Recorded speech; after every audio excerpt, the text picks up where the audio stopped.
So how do we put America back on its axis before our 250th anniversary? Two people who have spent a lifetime not overreacting to today's news, who have spent their entire careers putting it all in American perspective, or better yet, talking me off the ledge. The author of American Moonshot, John F. Kennedy, and the Great American Space Race. He's got many other books. And professor of history at Rice University, Douglas Brinkley, is here. We're privileged to have him, along with the author of April 1945. He's a Reagan biographer as well, and a presidential historian, Craig Shirley. So, Craig, let me start with you.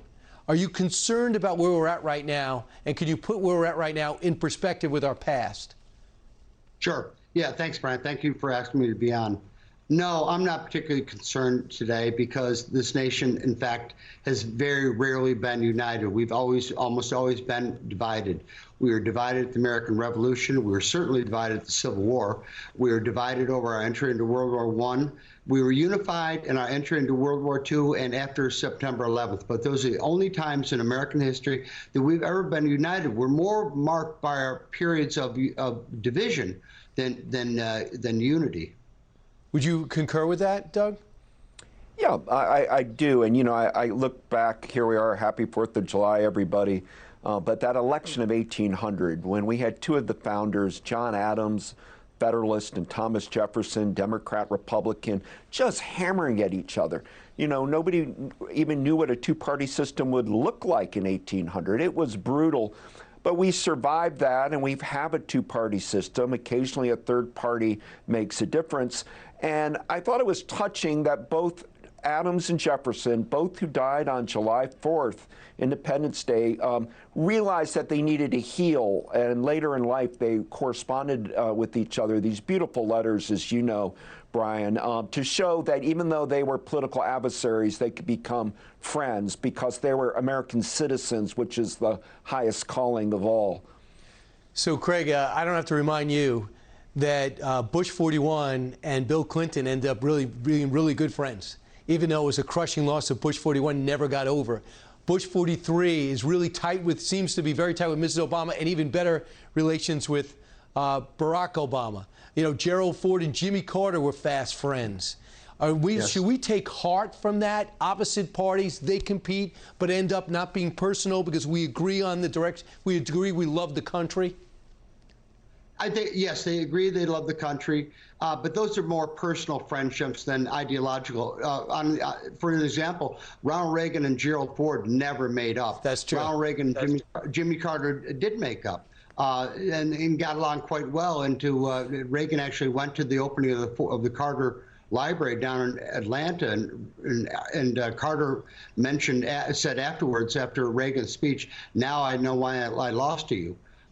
So our politics and our history is marked by affection, division, but the affection is more on a personal basis, not certainly on an ideological basis. So I want to bring you to a moment recently which gets me really worried. It's the attack on institutions, as if you're playing a football game and they decide that it should be 9 yards for a first down. I don't know what to do with that challenge. Here's President Biden blowing up the Supreme Court overseas. Listen. The one thing that has been destabilizing is the outrageous behavior of the Supreme Court of the United States on overruling not only Roe v. Wade, but essentially challenging the right to privacy. We've been a leader in the world in terms of personal rights and privacy rights, and it is a mistake, in my view, for the Supreme Court to do what it did. Doug, just forget about the content of what he's saying. Overseas in Madrid, saying the outrageous behavior on a 6-3 decision on unelected people that were put there through a process. Aren't we supposed to be co-equal branches of government? Do you think that's out of bounds?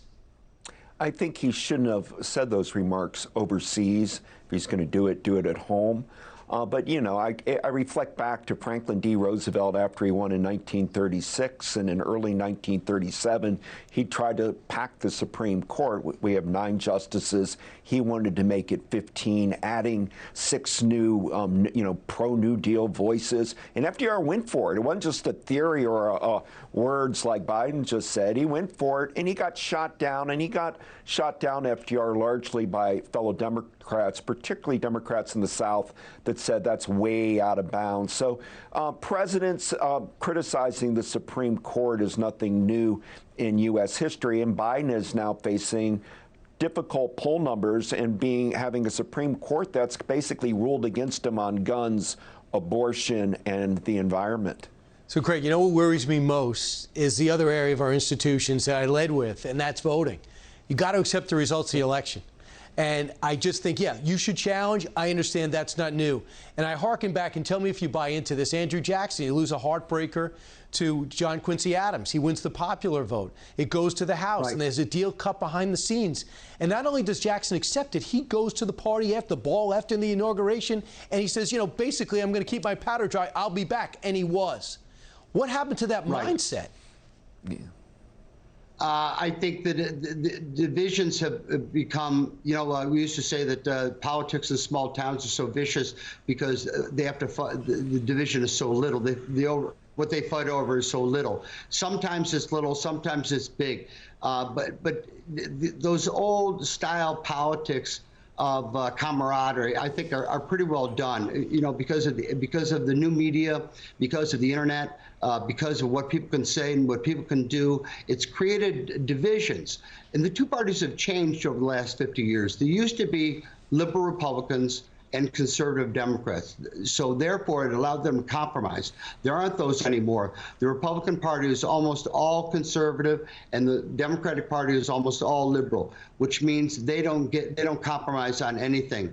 They only get their way by winning power. That's the way of the system now. And Douglas, real quick about the election challenge. We know that Kennedy and Nixon, there was something unsavory going on there. But 2000, people never accepted Bush 43 as president. You hear about illegitimacy of Trump challenging this election. We have to get past this. How? I think there's a public debate on the Electoral College versus straight-up popular vote. The Electoral College wins out. So it always throws people off if, you know, Al Gore, you know, gets more popular votes, but he's not the president. It makes people have a distrust in our democracy. But alas, there's a reason for the Electoral College, and I think it's going to stay. I hope it stays. I hope we start accepting results, because if we don't accept the results, then we always sit there. We never give the person in office the credit they deserve. I don't care what party they're in. All right, Craig, Doug, thanks for putting it all in perspective. Happy birthday, America.